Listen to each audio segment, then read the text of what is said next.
I'm Zandile Mkwanazi, the CEO of Go Code. And I'm Denise Technology Portfolio Executive at Bet Software. Welcome to another episode of Technically Speaking, a Go Code podcast in partnership with Bet Software, where we will be talking to and about women that are in the African ecosystem, making waves in the tech industry. And we hope that you will be inspired, motivated to take up space in the tech industry. Absolutely, Zandile. So I'm really excited about today's topic. We will be talking about everything AI, the good, the bad, the ugly. And I think a good place to start is ChatGPT. Everybody is talking about it. Everybody's using it. I've personally used it in my work and personal life. Have you used it? I have. I've used it in the personal space. And then the example was specifically, I was asked to give a speech at a wedding, and where do you start, right? Yes. And lo and behold, it was ChatGPT that I went to. After a few revisions, of course, I finally decided on what I called a base foundation level, because it clearly wasn't where it needed to have been, right? And worked on it, and that's where the real work started. From a work perspective, I've also used it because, when we're looking at how do we actually use technology in the workplace to help enhance things, enhance how we are doing things, whether it's better, quicker, faster, all of those sort of pieces. That's where ChatGPT comes in. I mean, everyone keeps talking about the fact that this thing can do your job, right? It can do everything for you. Exactly. So obviously I was curious. I wanted to see what it could do, what those limitations were. And it helps that being a technical person, you highlight, you can see where it has its limitations. Yes. It still is its early sort of infancy stages, but by far, certainly something that I think is impressive as it is. Yeah, no, I mean, I use it quite a lot. So I give a lot of speeches. I have to do a lot of presentations. So I just use it, like you said, as a base, right? I don't expect it to understand myself and my own experiences. So it's good to give it a good prompt so that it comes up with a base. But and I think I've seen it on LinkedIn especially, where you can clearly see this was written on ChatGPT, right?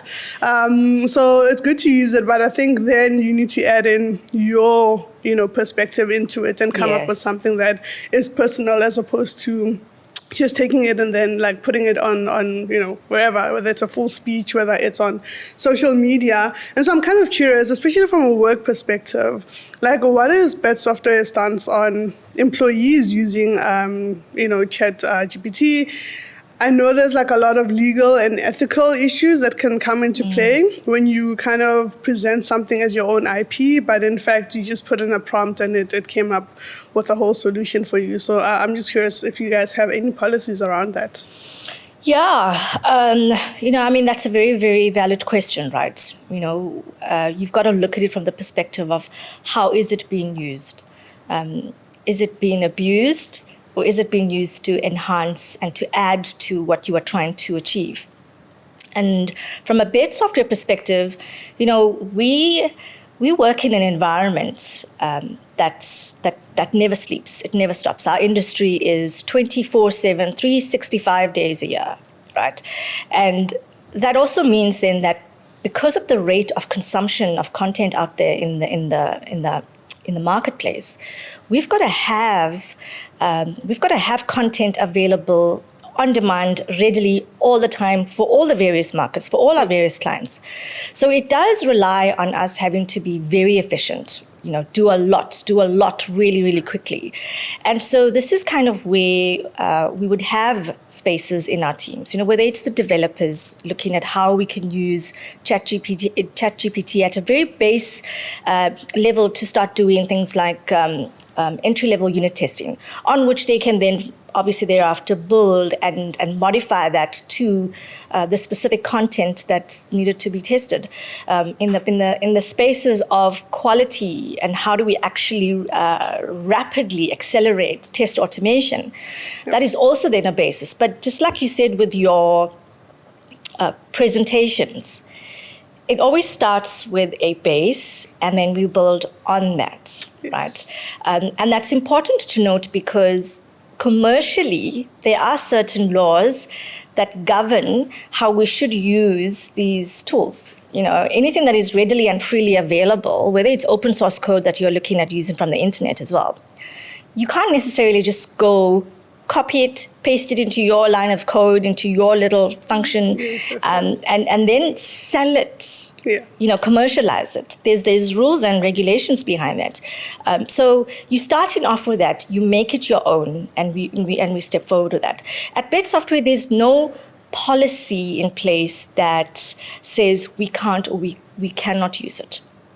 We are very supportive as an organization of our teams working smarter versus harder. Surely there are times when we have to work really, really hard, roll up sleeves and dig in the trenches altogether, right?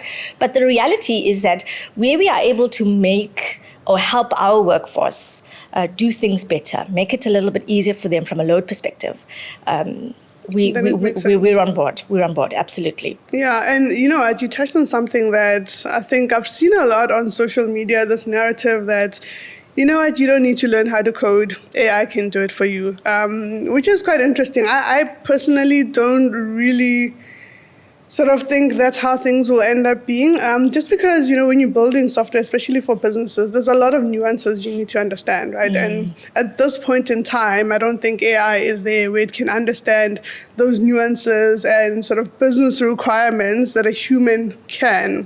So I'm just curious to also just...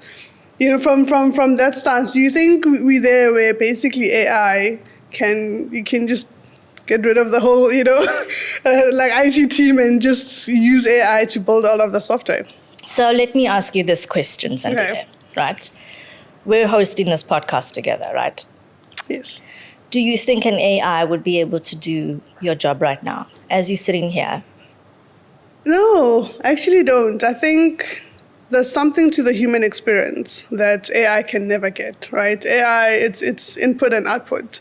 Whatever input is given, that's the output it'll get. But as human beings, we've lived through so many things, we interact with so many people and different experiences that end up making you who you are and relatable to your audience, right? So I don't think in that sense that AI could ever be relatable. I think it's great, obviously, to automate, like you talked about it. You always, and I'm the ambassador of work smarter, not harder, right? So AI is good for that, automating tasks, making sure that things that are repetitive, but I don't think it can completely replace human beings and the insights and the emotion, right? A lot of decisions also have to be driven by emotion and understanding of the context of a situation, which will be very difficult for AI to do. So no, I think my job is safe for now. Maybe in a few hundred years when I'm long gone, but for now I don't think it could. And also certainly people saying that people don't need to learn how to code, and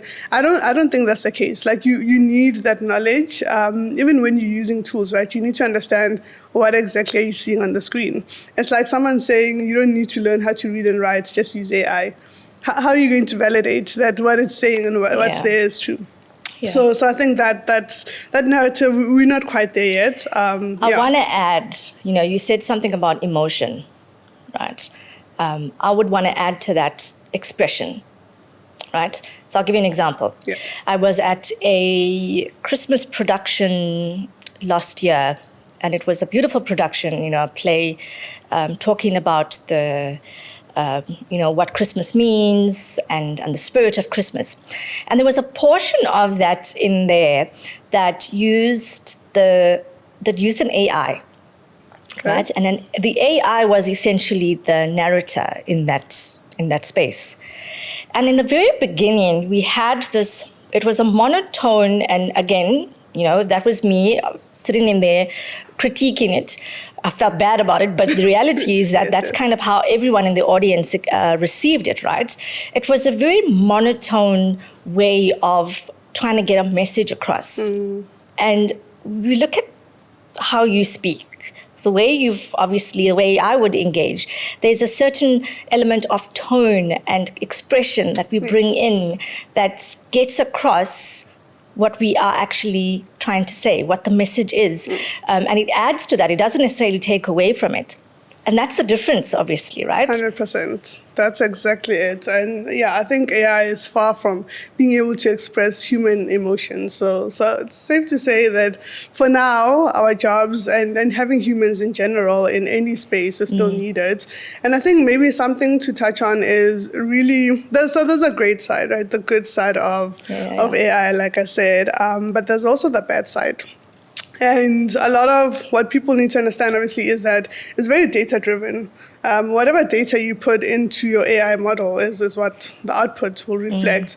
And I think there's still a lot of danger in that data itself is still not representative of, who we are as a people in totality. And I'll give an example of this, which is a recruitment AI that was built. I won't mention the company.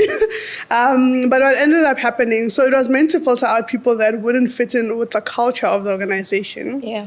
And it turned out that according to the history and the data that was put there, certain people were the ones that were being hired to be software engineers, right? And by that, obviously, I mean white males. And so what ended up happening is anyone who didn't fit that was automatically rejected because the AI model automatically assumed, look, historically, these are the people that have been software engineers. Therefore, if you don't have these parameters, you don't qualify and you don't fit in the culture and all of that stuff. And it was a huge media PR nightmare, to be quite honest, which they had to sort of scrap. Yes. So I think we need to be careful when we start introducing AI, especially into certain tools that are meant to help organizations. Like I said, this was meant to help them recruit more efficiently without having humans involved. But then there was obviously this huge backlash. So I don't know if you have encountered sort of any examples of, bad AI or AI being not bad, but having the wrong data and resulting it in kind of it's giving bad results. So other than what we see in Hollywood, right? How AI just goes really bad. I have experienced to an extent a little bit of what you said now. I mean, I think we all know which company you are referring to, right? It was all over the news. But I think the important thing there is to note that, AI is still in its very much infancy stages, especially where it is now having to, do the necessary screening. If we're looking at recruitment specifically, there's so much of value that AI can actually add to it because, even as human beings, we have our own biases. Yeah, unconscious right? biases, true. And if we are, in essence, giving the instruction to the AI, essentially telling it this is what you need to be looking for, how are we blaming the AI for that? It's essentially just an extension of ourselves being able to do more in a shorter space of time than we are humanly possible or capable of doing, right? Yeah. So I think it really starts at that level. If we're looking at the dark side of AI, people tend to actually consider it really bad. You mentioned earlier the fear of it's going to take over my job. The fear that I don't get included or called back for a position that I might actually be not even considered for, but purely very, very competent and very capable, right? But again, if we're looking at AI from that perspective, it's a case of how are we using it? How are we as human beings using it? If we are telling it to do A, why are we then expecting it to do B? Yeah. So it starts, I really believe, with where we are. I think if we address a lot of those biases consciously, not unconsciously or subconsciously going in and actually saying, well, this is what our workforce needs to look like. At Bet Software, I always look at, when I work with the talent team and I talk to them about what it is that we are actually looking for. We laugh about it, but I always say it's irrelevant whether they're blue, yellow, green, black, orange. If a person is capable and competent of doing the job, then They need to be here. Yeah. They need to have a seat at the table where we can give them an opportunity to represent themselves, put their best foot forward, and if they make the grade, they make the grade. Yeah. Right? And so, using these tools it's again very important for us to make sure that we specify what exactly are we wanting for the job. Yeah, I think to your point, right? We actually need to check the human element first, because you can't blame AI. It's only doing what we've told it to do. So it's quite interesting you put it that way. The question then becomes, who's going to check the humans? But it comes to that diversity, right? And having inclusion and different voices in the room, which is what we advocate for, of course, at Go Code. We want women from different backgrounds to be able to be in those rooms where AI tools are being built, to be able to give their perspective, to say, actually, you guys are only looking at it from this point, but there's also this element of it that I've experienced. So having those different human perspectives and experiences is what's going to enrich AI. And yes, there'll always be people that, want to do bad, and we've seen the movies also. There's that fear, that it will take over and, will now be absolutely be slaves to AI. Yeah. The one thing that we don't often talk about is information, the privacy element, right? Yes. That's also another fear. I mean, I myself sometimes actually, it's like, ooh, who am I speaking to? Why do I have to give you my ID number in order to authenticate X, Y, and Z? I mean, shouldn't you have that stuff already? Yes. But I mean, at the end of the day, when we actually look at how businesses are doing business, there's all these elements of information being shared. So I can understand from the perspective of the human side of things. Everyone's looking at it and going, well, nothing's sacred anymore. Yeah. Nothing's private anymore. And again, it really comes down to how exactly are we as human beings made aware of the inner workings, because there's only so much a company can talk about, what's shared and what's not shared. And I think, again, important enough for those companies to be almost ensuring that there's some element from their side that's actually, from a marketing perspective, even if that's what it takes, right, to make human beings feel more secure. Yeah. I agree. And I think maybe, we've said a lot of scary stuff potentially, but there's still a lot of AI tools apart from ChatGPT, right? Yeah.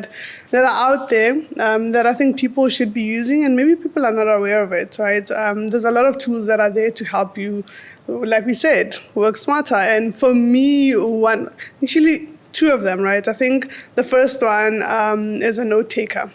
Sounds simple enough, but as someone coming into an organization, and specifically also I think for young people, you get thrown into environments, into meetings.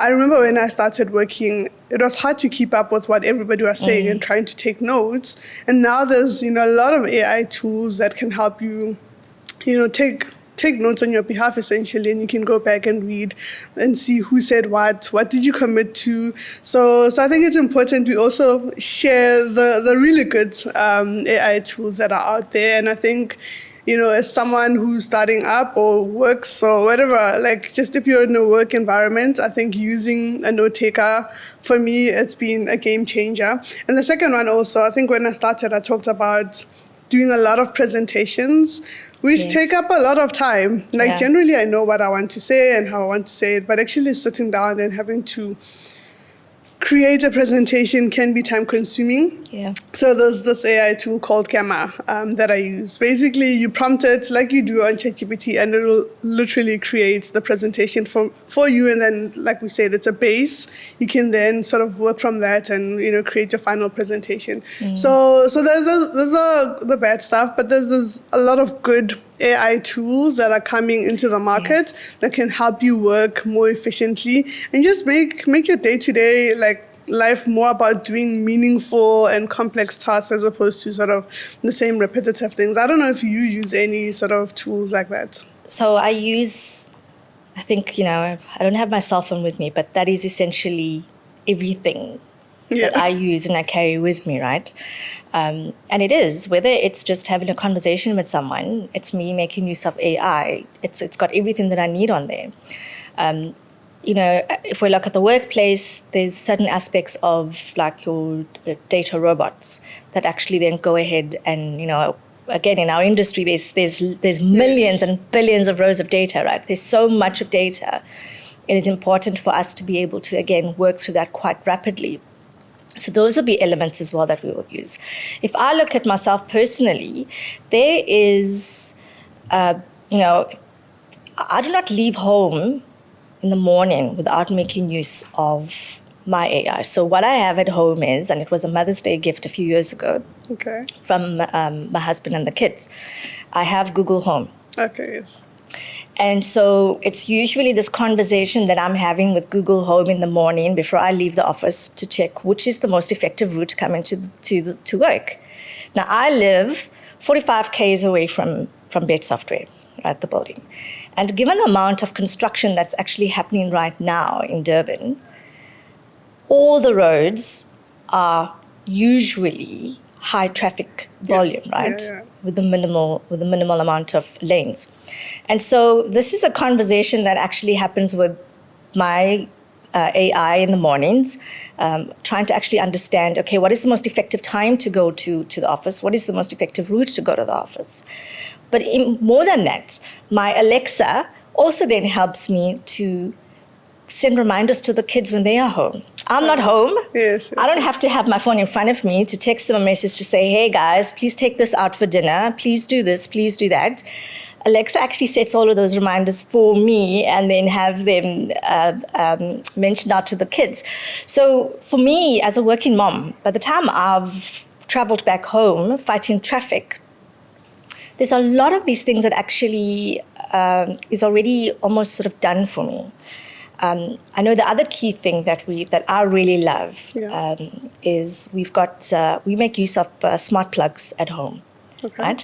And these smart plugs, obviously it's connected to our internet at home, but we can actually activate the lights at home from our cell phone, even when we are not there. Yes. So when we go away on holidays, we don't have to actually use up a whole amount of electricity by leaving them on from the time we leave and then only switching them back on when we come back. It's actually playing with those lights, with those plugs, so that they can actually come on when they need to come on. So they create an illusion that someone's at home, right? From a crime perspective. Yes. And I mean, we've had that for years now, and that's just made such a difference to us in terms of how we actually, from a lifestyle point of view, are not necessarily impacted by certain limitations. So that's kind of where I use AI and how it really is adding to my life. It certainly is something that, when used in the right context and used in the right way, makes such a difference. It really does. I agree. I think that's sort of the narrative that a lot of people need to start understanding, that firstly, AI has been around for a while and is still going to be around for a while. It didn't start with ChatGPT, number one. And it's how you use it, right? Incorporate it into your life to make your life better. Yes, our information is out there.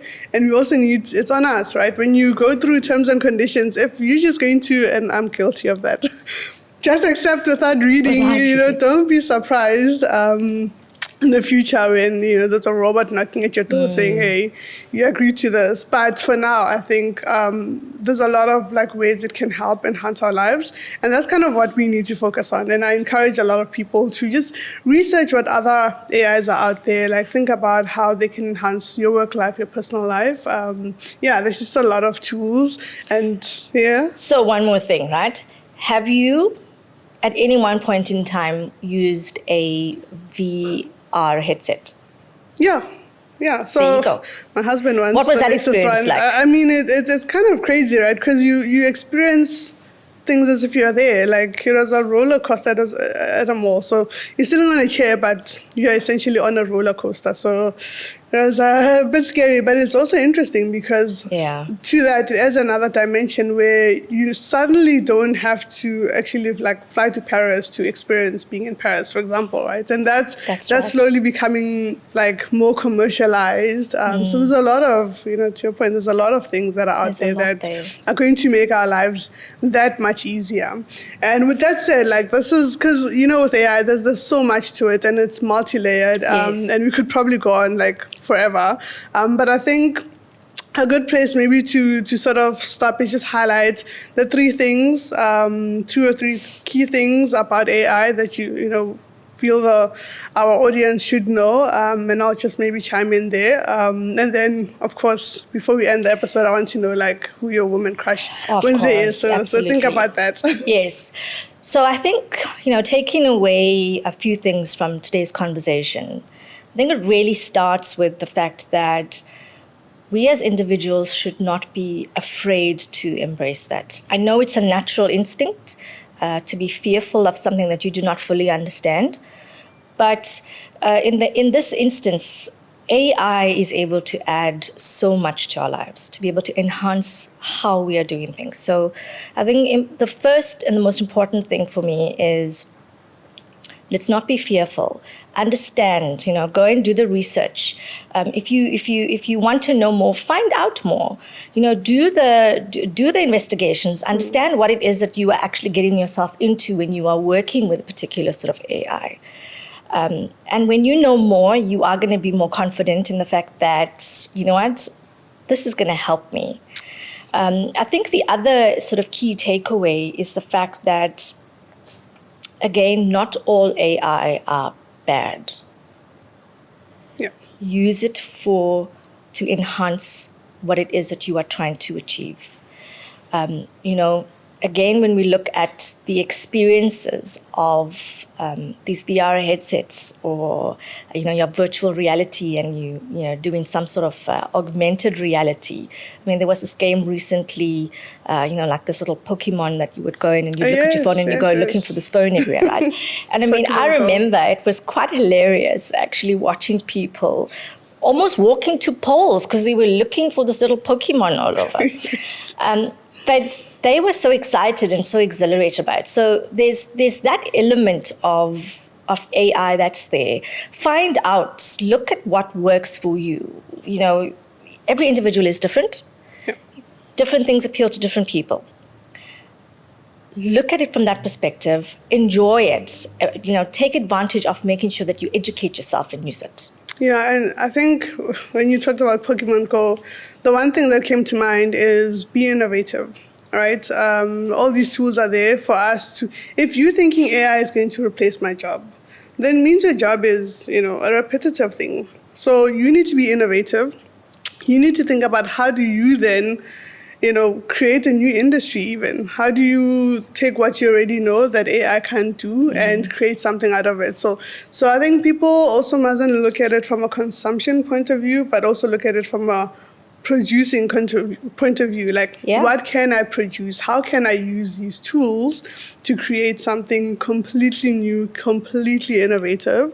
So that's what I challenge young people because obviously, they know the environments, they know the challenges that they face on a day-to-day.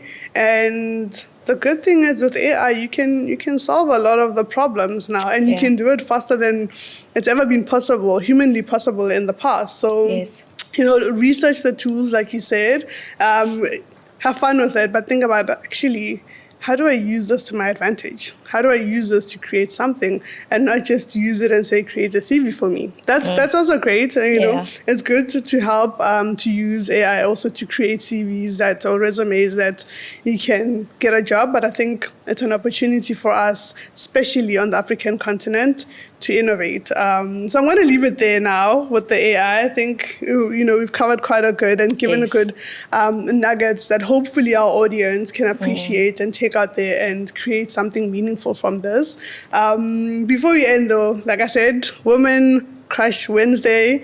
Maybe before you tell me yours, let me tell you mine. Because we're talking about AI, Yeah. ChatGPT, I'm going to go ahead and say Mira Murati, who is the CTO of OpenAI, which is a startup behind ChatGPT. I think it's amazing that the CTO, Chief Technology Officer, is a woman. She's an engineer. She's amazing. And what they've brought into the world has completely revolutionized how we see AI, right? So yeah, that's my Women Crush Wednesday. Who's yours? So mine is inspired actually by my daughter. Okay. She's a ballet dancer. And so my Woman Crush Wednesday is Dr. Merritt Moore.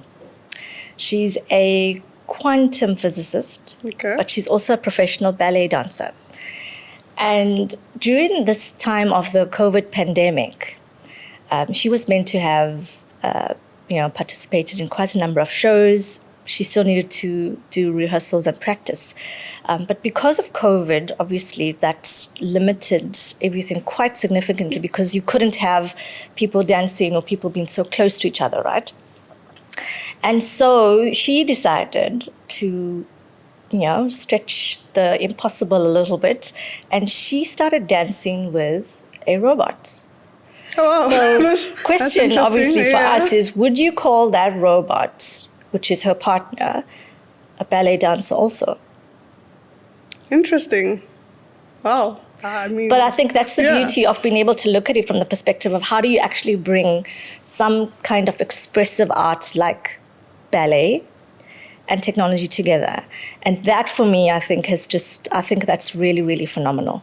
That's amazing. I've never heard of her. I will definitely do more research. So I'm also being educated while I'm here.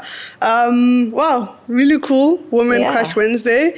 And with that, before we end it off, I think maybe, I don't know, what should we talk about in the next episode, which is coming up in June?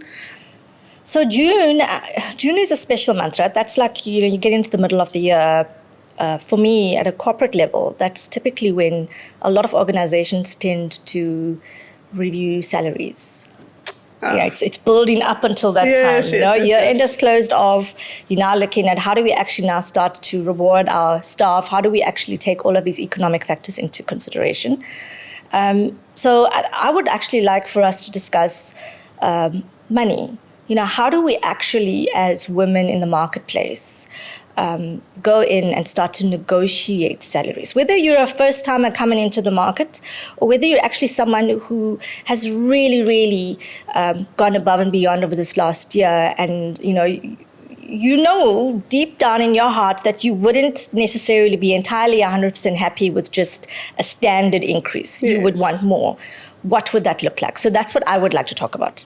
Interesting. I think that's a great topic. I think especially with Gold Code, obviously we deal with a lot of young women who are entering the workplace for the first time. Yeah. So talking salaries, and people tend to shy away from this, right? It's like the money talk. So yeah, I think that's a great episode for next time. And with that, I think... Thank you so much for an exciting conversation. I learned quite a lot, and I'm really looking forward to taking this forward and now talking about, like I said, the money talk. So thank you, everyone, for tuning in to yet another episode of Technically Speaking. And until next time, please do keep the conversation going on social media. Make sure that you subscribe, like, comment, and engage with us on all our platforms. Until next time, goodbye.